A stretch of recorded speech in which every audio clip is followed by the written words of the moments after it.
That, John, yes, the steeplechase next on the track. Championship and collegiate record are the same. 7.5+ laps of this track. There is Aneta Konachek right here from the host Oregon Ducks. Coming into this meet with the second best time on the collegiate list.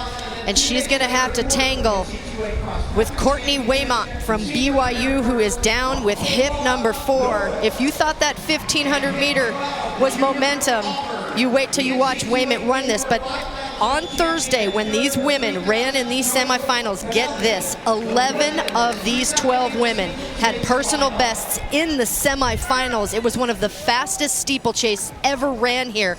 5 of the 10 fastest all time in collegiate history are in this race. Waymont, Konachek, Camelli, Rainsberger, and Prouse. Strap in.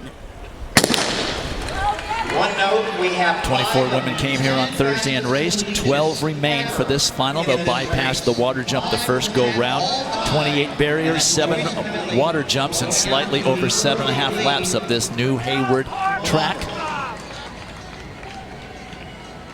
And the men were equally impressive in the steeplechase and the semis. Boy, very competitive to get to this final, and we can see already that it's going out a little bit on the slow side, and that's extra dangerous in this particular race because you've got to have space to prepare to clear each one of these barriers and the water jump, and space to land it on the other side.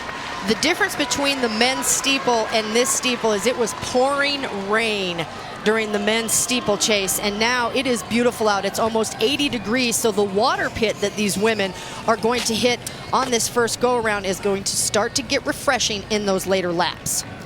The barriers in water jump for the women are 30 inches high. For the men, 36 inches high. And as John mentioned, they do not move. No. And we saw some spills in that men's final. In fact, on the very last barrier, there was a spill of an athlete was poised to take the lead, and he did a nice job recovering to finish third. That's one of the biggest technical parts of this race. Forget about the fact that you're running a 3,000 meter period. That water jump right there technically has to be sound every single time. Ideally, you want to accelerate up into it, 1 foot on the barrier, 1 foot in the water, 1 foot out of the water.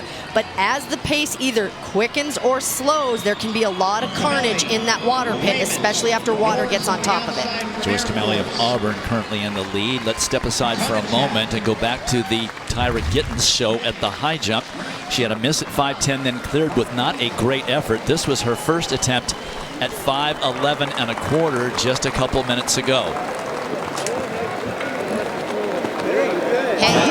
She definitely ironed out whatever problem she was having, so now back with a good effort there. And mind you, she still has to run the 800 meters in the final of the heptathlon in about 2 hours. No, it's actually an hour and 20 minutes from now. So this high jump is going to need to pick up, which it will as we raise the bar. We'll lose more. There are only 20 of the 24 now competing at the height of 5:11 1/4. All right, back to the steeplechase in their third lap.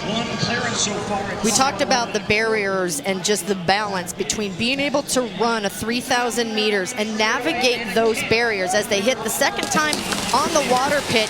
You see how these women right now are 3 and 4 across. What happens is when you go into these barriers, you're actually running into the barrier blind unless you're Waymont or Camelli or Norris from Air Force in the blue. So the women behind them, they have to set up about 15 to 20 meters out and navigate that barrier, because if you think about a 100-meter hurdle race, the barriers are clean. There's nobody in front of you. These women have bodies in front of them, so that adds an extra element. You've got to run very efficient into that barrier. Joyce Camelli of Auburn continuing to lead. She will run the 5,000 meters later as well for the Tigers. Courtney Waymont right there on her shoulder in second. BYU actually won the first 3 steeple titles back in 2001, 2, and 3, and then have not managed to win it since. And we've already seen her teammate, Anna Camp-Bennett, win the 1,500 meters just a few minutes ago. And you heard Camp-Bennett talk about Coach Taylor and how she loses her voice at all of these meets.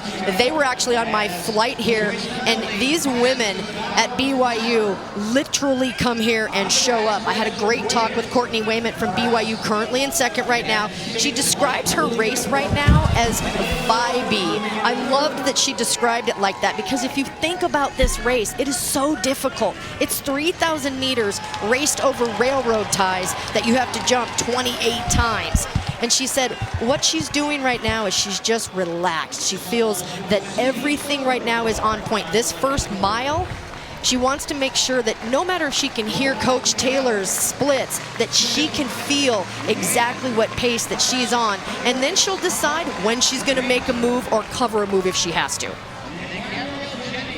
So Camelli still leading with Wayment right there on her shoulder. Prowse of the University of New Mexico is there in the blue top, red bottoms.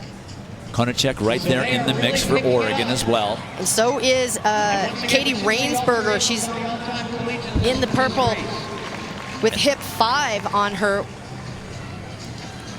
Had a great talk with Katie, and she says running over the barriers is what she has been really focused on. She wanted to take 3 hard steps into the barrier and then rip her trail. Just be really efficient. And she said then with 1K to go, that's where this really starts to pick up. She thinks race. And a lot of these women, because they are still all so close together, and it was an incredible semifinal 2 days ago, this is going to start getting faster and faster. Mahala Norris of Air Force also there in the all blue. There's the coach. There is Coach Diljit Taylor in the black on the glasses on the far, and she is so vocal to all of these BYU women. They were all laughing and giggling in the airport when we were coming here on Monday, and they really respect her, and she has done an incredible job at BYU. Norris of Air Force has run most of the race in the outside of lane 1 and into lane 2 in order to keep herself out of trouble. But the BYU athletes and Norris of Air Force, of course, they live and train at altitude. Air Force in Colorado Springs and BYU at Provo. So you got extra boost when you come down here to 411 feet of Hayward Field. Exactly. And the heat right now, it's going to get hot for them. But again, that water jump's a little bit refreshing. It's hit or miss in Oregon. It's either pouring rain and it's cold, or it can be 85 and sunny. And everybody has to run in the same conditions. So you just take it as it comes. You see these top 4 women getting a teensy bit of separation from the rest of the pack. But if you go back to that semifinals on Thursday, 11 of these 12 women had personal bests. Think about that, Dwight. Just the progression of this event. It wasn't an event until 2008. The men have been running the steeple since 1920. And in 2008, this was the ugly duckling of track and field. It was, you're not super fast, you're not a great hurdler, you're not really slow, so let's put you in the steeple. But just the progression of this event at the NCAA level, let alone the U.S. level, the incredible women that run it at the U.S. level. Courtney Frerichs, who has the collegiate record at 9:24.41. She also has the American record, where she beat Emma Coburn in 2018 in Monaco. And women like Colleen Quigley, this sport, this event has been absolutely just great to watch and have it come along. 20th anniversary of the event being contested here, but it's only been run 3 times in the Olympics, starting with the games in Beijing. Lap and a half remaining, and not a lot has changed. Joyce Camelli continuing to lead, and Courtney Wayment letting her do so. We keep seeing the diminutive one, Mahala Norris of Air Force, always moving out to the right.